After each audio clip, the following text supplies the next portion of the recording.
안녕하십니까 구독자 여러분. 오늘은 24년 11월 3일입니다. 전국 영업용 화물차 번호판 시세 좀 알아보고 가겠습니다. 먼저 대표님 본인 소개 좀 해주세요. 예, 안녕하세요. 전국 영업용 칼산상사 이원복입니다. 네, 대표님. 예. 전국 영업용 화물차 번호판 시세는 변동이 없죠? 지금 몇 달째 이 시세를 계속 유지하고 있는데요. 개인 소형부터 말씀드릴게요. 개인 소형은 1.5톤 이하를 개인 소형이라 그러는데 전주와 동일하게 2,980만원에 거래되고 있고요. 개인 소형 전기차 넘버는 2,700만원, 개인 중형은 1.5톤 초과 16톤 이하를 개인 중형이라 그러는데 전주와 동일하게 2,750만원에 거래되고 있고요. 개인 대형은 16톤 초과 3,600만원에 거래되고 있고요. 트레일러는 6,500만원, 5톤 덤프는 3,300만원에 거래되고 있습니다. 네, 대표님. 이번 주 거래도 개인 소형 위주로 거래가 됐나요?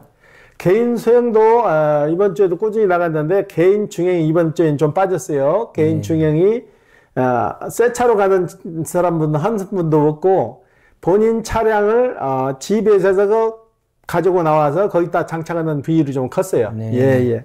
개인 중형은 차값이 비싸니까 새 차로 잘 못 가는 거죠? 그렇죠. 개인 중형 같은 경우는 요즘 좀 탈만하면 억소리 나잖아요. 네. 그렇기 때문에 경기도 안 좋으니까 새 차로 쉽게 못 가는 거죠. 네. 예. 경기 안 좋은데 화물차 번호판 시세가 등락이 없는 거 보면 정말로 신기합니다. 경기가 없고 그럴 때는 화물차 번호가 등락폭이 없는 게 당연해요. 네. 움직이는 게 없죠. 네. 변동상이. 예. 그럼 다음 주 전망도 똑같이 보시는 거예요? 다음 주 전망도 역시 개인 소형이나 중형이나 대형이나 똑같이 지금 시세로 흘러갈 것 같아요. 예. 대표님, 그러면 이번 주 거래건 중에 기억에 남는 건 있습니까?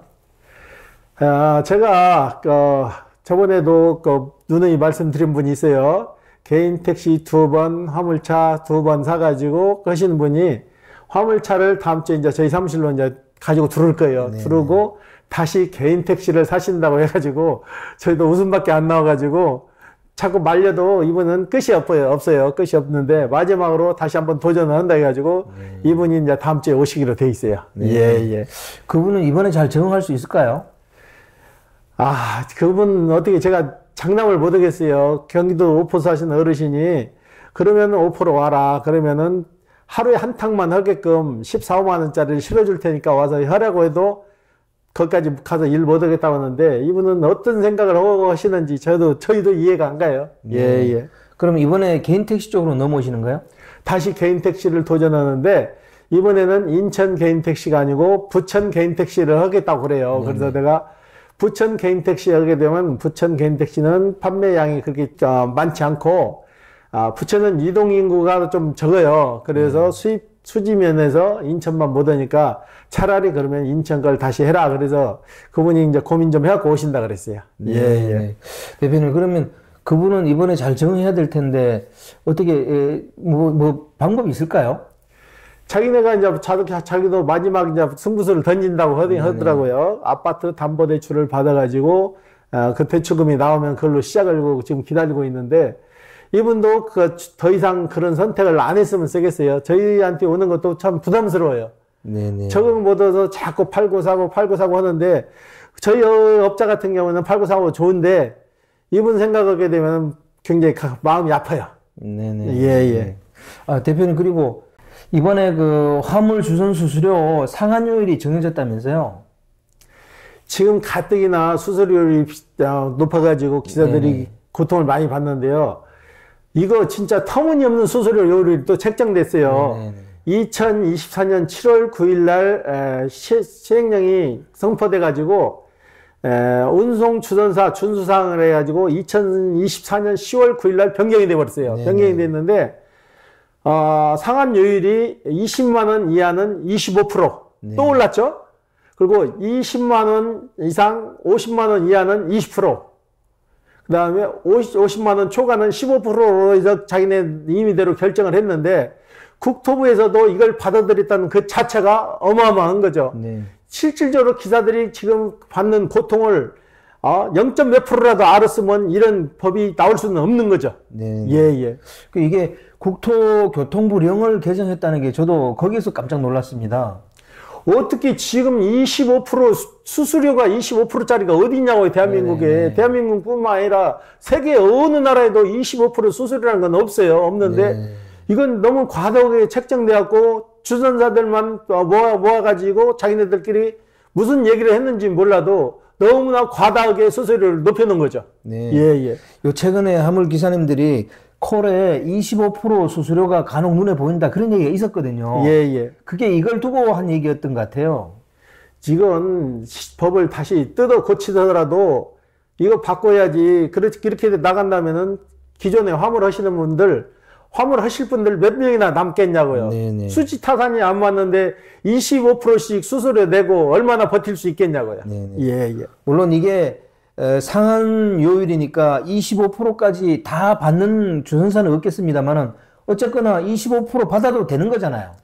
주선사들이 덜 받을 주선사는 하나도 없어요. 더 못 받아서 안달인데 25% 국토부에서 확정까지 해줬는데 이 사람들이 더 낮춰서 받겠냐고요. 네. 기사들은 죽어나가도 자기네들 뱃속은 채우겠다는 개념인데. 네네. 예. 그럼 이렇게 되도록 왜 화물협회는 이걸 모르고 있었을까요? 알면서도 수수방관하는 거죠. 네네. 그 주선사들이 하든 말든 너희들은 너희대로 하고 우리는 우리대로 한다는데 협회에서는 완전 손을 놓고 있는 상황이죠. 네네. 만약에 25% 수수료를 하고 20%, 15% 나왔으면은 절대적으로 모두게 막았어야죠. 네. 근데 협회에서 나와가지고 이거 반대한 사람 한 사람이나 있냐고요? 없잖아요. 네네. 제가 며칠 전에 통화를 했었어요. 화물협회하고. 그랬더니만 이 상한 요율이 정해진 게 아니라는 거예요. 그래서 내가 이거 정해졌다. 약관을 신고하도록 그렇게 안내가 됐다. 그러니까 그렇더라도 상한 요율이 정해진 게 아니래요. 25%가요. 그렇게 알고 있더라고요. 이게 잘못된 게 그 25%라는 그 단어가 나왔을 때 이미 협의가 들어가서 이걸 막았어야 되는데 네네. 수수방관하고 가만히 있다가 아직 확정된 거 아니라고 하면은 이미 국토부에서는 영이 떨어져 가지고 시행을 한다는데 협회에서만 아니라고 하면은 그게 되냐고요. 안 되는 거지. 그러니까 이걸 협회가 이걸 모르고 있었다는 것도 조금 의아스럽고 아니면 대응을 안 한 건지 어떻게 했는 건지 저희들도 잘 모르겠더라고요. 그래서 저 같은 경우도 전화를 했다가 아니 맞습니다. 이거 제가 알아보니까 맞다고 하는데 그러니까 그게 상한율이 정해진 게 아니다. 계속 그 얘기를 해서 제가 다시 그 주선사에 좀 전화를 해보니까 맞다는 거예요. 그래 협회는 제가 누누이 얘기하지만은 썩은 물들이 너무 많은 거죠. 네. 한 사람이 그 자리에 앉아서 20년, 30년은 장기 집권을 하는데 무슨 협회 발전이 있겠냐고요. 이거 20년, 30년 하는 사람들은 법으로 뜯어 고쳐서 연임 못하게 막아놔야 돼요. 네네. 한 사람이 계속 그 자리에 앉아 있다 보니까 이런 병폐가 생기는 거예요. 대표님, 이거 지금 뭐 이미 상한요율은 정해졌고 이걸 화물 기사님들이 모르시는 분들이 많을 거예요, 그죠? 아무래도 거기에 관심이 없는 분들은 모르겠죠. 그냥 콜 오다만 받아갖고 25%, 23% 넘은 그런가 보다 하고 다니신 분들은 모르겠지만은 조금이라도 관심 가지신 분들은 저희한테 계속 전화도 하고 올려주잖아요. 자료를. 네네네. 그런 분들이 있어야 이게 자꾸 변화를 주고 발전이 있는 거지 계속 고인 상태에서는 이게 발전도 없는 거죠. 예. 이렇게 상한요율이 정해졌음에도 불구하고 일을 하려는 그 화물 기사님들이 과연 얼마나 될까요? 이게 25%씩이나 상한요율을 갖다가 적용받으면은 만 원짜리 일을 가서 2,500원을 떼버린다면은 7,500원 남잖아요. 7,500원에서 기름 내고 차량 유지비 나오고 보험료 하게 되면 그 일 하나만 하잖아요. 네네. 이런 요율이 발표되기 전에 막았어야 되는데 협회에서는 뒷짐지고 있는 거죠. 예. 그래서 대표님 저번에 저희들이 얘기했던 그 서명부 그거는 좀 서명하시러 오는 분들이 좀 있나요? 아직까지는 한 번도 없는데 와서 서명만 좀 해주시면은 우리가 나름대로 기한을 만들어 가지고 최대한으로 노력을 할 건데 아직까지 너무나 협조들을 안 해주시는 것 같아요. 네네. 예. 어떤 분 거기 댓글 그렇게 달아놨더라고요. 이게 조회수 올리려고 그런다 그러는데 저희들 뭐 구독자 몇 명도 안 되는데 조회수 올리려고 이거 하겠습니까? 너무 좀 비관적으로 보시는 것 같더라고요. 저희가 조회수 올린다고 해서 저희한테 돈 들어오는 거 아니에요. 네네. 그러잖아요. 어떻게 하면 기사분님들하고 상생을 해서 좀이라도 낮은 방향을 제시하는 거지. 이거 돈 벌 목적으로 했으면 이거 안 해요. 네네. 예. 이 화물차 이거 영상 올라가 봐야 1000이 넘어가기 어려워요. 조회수 1000회가 넘어가기 어려운데 거기다가 무슨 돈을 벌려고 하겠습니까? 대신 저희들은 좀 화물차가 좀 불합리한 면이 있기 때문에 목소리를 좀 내보고 싶어서 그러는 것 뿐입니다. 오해하지 마시기 바라고요. 그래서 저희들도 만약에 지금 어떤 구독자분은 전자서명 얘기도 좀 해서 국회에 국민동의 청원 이거 5만 명 넘으면은 관련 부서에서 답변하게 돼 있는데 이거라도 또 다시 한번 도전해 보려고 합니다. 일단은 대표님이 그 서명하시는 작업 거기에 좀 오셔가지고 서명 좀 해주셨으면 좋겠어요. 그래야 저희들이 또 부서에다가 뭐 질의를 해가지고 어떤 답변을 듣든지 그런 과정을 계속 좀 거쳤으면 좋겠습니다. 물론 이게 성공할지 안 할지는 모르겠습니다. 성공이 될 가능성 거의 없죠. 그렇더라도 도전은 좀 해봐야 될 것 같습니다. 그렇죠, 대표님? 그렇죠. 매당이 닮은 좋은 점들 다 아시잖아요. 네네. 그런데 왜 협조를 안 해주시냐고요. 조금만 협조해 주시면 저희도 최선을 다해서 여러분들한테 좀이라도 이익이 갈 수 있게끔 저희도 노력을 할 예정이라고 그렇게 말씀드렸잖아요. 네. 예, 예. 대표님, 그리고 화물협회 그 직선제로 좀 하면 안 됩니까?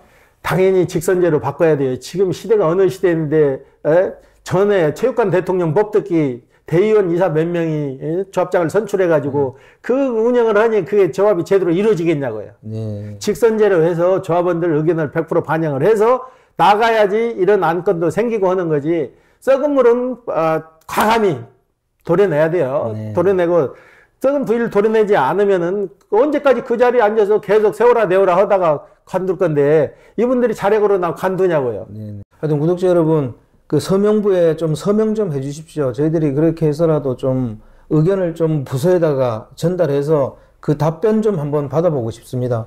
이대로 계속 가만히 있게 되면 이거 수수료 상한율 저거 적용받아가지고 앞으로 화물할 그런 어떤 힘이 안 납니다. 25%씩 떼이고 무슨 화물을 하겠다는 건지 저도 좀 의아스럽습니다. 대표님 지금 이거 상한 수수료를 좀 낮출 수 있는 방법은 뭐가 있겠나요? 지금 협회만 똘똘 뭉쳐서 단합이 되면은 당연히 수수료는 낮아져요. 네네. 지금 카카오도 그러잖아요. 네. 카카오도 대통령 간담회 해가지고 너희들 이건 너 완전 도둑놈들이다 해가지고 네. 수수료 대폭 낮췄잖아요. 네네. 그런데 왜 화물차는 25%, 20%, 15% 이게 말도 안 되는 금액을 책정해서 지금까지 받아먹고 있는데 이걸 왜 시정을 못 하냐고요. 그러니까요. 얼마든지 시정 가능한데도 서로가 간에 서로가 다 누군가 알아서 해주겠지 하다 보니까 이게 안 되는 거죠. 네. 예, 예. 이게 국토교통부령으로 개정된 거라서 이게 행정입법이라 얼마든지 낮출 수 있습니다. 이게 국회를 통과한 것도 아니고요. 그래서 저희들은 만약에 국민동의 청원을 가게 되면 뭐 국토교통부에다가 이걸 의견을 갖다 좀 제시해 볼 수 있을 것 같아요. 그때는 저희들이 전자서명 그걸 가지고 한번 만들어 보려고 그러는데요. 그때 다시 한번 더 저희들이 방송을 한번 하겠습니다. 일단은 최근에 기사님들이 얘기하셨던 상한율, 그러니까 주선사 수수료가 25%짜리가 눈에 많이 보인다. 그 얘기가 사실이었습니다. 그게 상한율 25%가 20만 원 이하에서는 받을 수 있도록 그렇게 바뀌었던 거예요. 그러니까 이걸 어떻게 대응해야 될지 저도 잘 모르겠는데 일단은 그게 기사님들이 얘기하셨던 부분이 맞았던 게 좀 의아스럽습니다. 그죠? 그렇죠. 네. 예. 저희 사무실에 오게 되면은 주차할 수 있는 공간도 많고요. 네네. 커피도 맛있는 커피 많아요. 그러니까 오셔가지고 살아가는 얘기하러 오신다 생각하시고 오셔가지고 서명 좀 해주세요. 그러면 저희도 최대한 노력을 하겠습니다. 네네. 예, 예. 사실 화물 일 하시는 분들 중에 제일 문제가 이게 운송요금 현실화 부분이잖아요. 그죠? 그렇죠. 네. 이러고도 자기네들 본 이런 거에 대한 대가를 제대로 못 받고 있는 거잖아요. 네네. 만약에 미터기법 도입되게 되면은 이러고 돈 못 받는 방법도 해결되고 현장 결제되고 세금계에서도 발행도 편해지잖아요. 네네. 이 좋은 걸 왜 하자는데 동의들을 안 해주시는지 참 갑갑해요. 네네. 예, 예. 그러니까 이게 수수료 상한율 낮추는 것도 중요한데 근본적으로는 제가 볼 때 미터기를 달아버리면 이런 문제는 좀 해결될 수 있을 것 같아요. 그죠?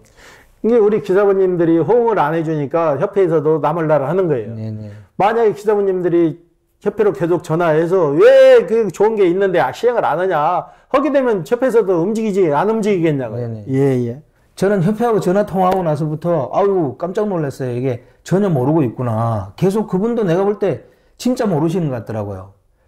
그래서 저희들도 이게 수수료를 한 10%대로 낮추려고 노력한다는 거예요. 이미 개정이 됐는데 그래서 이게 너무 늦게 대응하는구나 그런 생각을 가졌습니다. 빨리 우리 기사분님들 힘내시고 빨리 해가지고 이게 추진해야 되는 게 방법이에요. 네네. 예, 예. 하여튼 저희들도 전자서명 그 관련 부분으로 해서 저희들도 빨리 한번 추진해 보겠습니다. 대표님, 그럼 이제 화물차가 이제 요즘 경기가 안 좋으니까 뭐 처음 진입하시는 분들이 많이 없으시는 건가요? 진입은 그 지금도 꾸준히 오시는데요. 네네. 저희가 선탑 시스템도 많이 운영해가지고 일주일이면 거의 5일, 4일, 5일 정도는 선탑으로 계속 나가세요. 네네. 나가셔서 선탑도 하고 오시고 그러는데 저희가 오시는 분들 보면은 성향이 나이 드신 분들이 많이 오시는데 이분들은 거의 다 적응을 하세요. 네. 적응을 해서 며칠 전에도 용인 쪽에 오신 분들이 좀 많아요. 이분은 문구사업을 하다가 나이도 적고 갑장이더라고요. 60년생. 나이도 들고 해가지고 사업차를 이제 아들한테 물려주고 집에서 놀기 뭐해서 소일거로 와서 시작했다는데 이분은 스타리아를 운행하시더라고. 네. 스타리아를 운행하시는데 이분은 그래요. 하루에 자기가 나오면은 돈 30만 원 버는 거는 껌이더라 이거야. 네네. 그만큼 본인만 열심히 하면 가능하다고요. 하면서 젊은 사람들이 일도 제대로 안 해보고 일 없다고 하는 것도 자기는 이해를 못 하겠고 그런 식으로 얘기하는데 저희도 동감하는 부분이 좀 생기더라고요. 예, 예. 그런 분들은 뭘 가장 고민 많이 하던가요? 이분 같은 경우는 스타리아로 일을 하는데 더 큰 차로 바꿔가지고 1톤 차도 농바디가 나오거든요. 네네. 쭉 해서 나와가지고 더 길려가지고 와가지고 하는데 이분은 그 차로 다시 바꾼다고 하더라고요. 지금 스타리아로는 실어날릴 수 있는 물건이 너무나 적다라 이거예요. 그래서 큰 차로 하게 되면은 돈 욕심이 서는 게 아니고 똑같이 화물을 시작했는데 본인 자존심이 걸린 문제라 이거예요. 남들은 얼마 버는데 왜 자기가 못 벌겠냐 이거죠. 네. 그래서 이분은 큰 차로 다시 바꿔 탄다고 해가지고 스타리아를 저희한테 팔아달라고 의뢰가 들어왔어요. 네. 예. 대표님, 선탑 시스템은 지금 잘 운영이 되고 있나요? 일주일이면 거의 4번, 5번씩 오셔갖고 계속 선탑은 지금 돌아가고 있어요. 예. 그 선탑 시스템 신청하고 나서 또 안 오시는 분들 좀 있지 않아요? 전에는 선탑 신청하시고 안 오시고 일방적으로 그랬는데 요즘은 못 오시게 되면 꼭 전화를 주시더라고요. 나 며칠 날 선탑 신청했는데 일정이 생겨갖고 추후에 다시 연락드리겠습니다. 그렇게 오시는 분들이 좀 있어요. 그렇게 바뀌어야지 선탑 신청해놓고 안 와버리면 서로가 낭패예요. 예. 저희들이 저 화물차 시장에 그 불공정한 얘기를 많이 해가지고 화물 처음 시작하시려는 분들이 의기소침할 수 있습니다. 그래도 일을 해야 되니까 처음 진입하시는 분들한테 용기가 되는 그런 말 좀 해주십시오. 화물차 하시는 분들 지금 연령층이 계속 높아지고 있어요. 높아지고 있는데 정년퇴직을 하시거나 명퇴해서 오시는 분들 화물시장에 오면은 거의 다 적응을 하세요.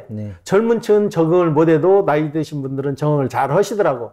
이분들이 와서 하시는 분 얘기들이 집에서 갑갑해서 나왔는데 이거 선택하기 진짜 잘했다. 내가 나오니까 큰 돈은 안 돼도 일정 금액은 벌 수 있어서 이거같이 더 좋은 것 없다. 이렇게 하시는 분들이 많아요. 그러니까 너무 걱정하지 마시고 막연한 두려움이 계신 분들은 저희 선탑 시스템 많이 이용하시면은 그래도 도움이 좀 되실 거예요. 예. 오늘 인터뷰 감사드립니다. 네, 구독자 여러분, 오늘은 24년 11월 3일입니다. 제가 저 화물협회 그 얘기를 했었는데요. 앞으로도 혹시 이 영상을 보게 되면 화물협회 관계자분이 인터뷰를 좀 저하고 했으면 좋겠습니다. 그래서 화물협회 쪽에서도 무슨 생각을 하고 있는지 또 어떤 일을 하고 있는지 구독자분들한테 알렸으면 좋겠고요. 저도 묻고 싶은 거 좀 해보고 싶은데 이게 잘 안 되더라고요. 화물협회 관계자분들 영상 보시면 한번 연락 주십시오. 꼭 한번 인터뷰 해보고 싶습니다. 자, 호화제는 다음 주에 또 다른 주제로 구독자 여러분 찾아뵙겠습니다. 안녕히 계십시오. 호호 아재였습니다.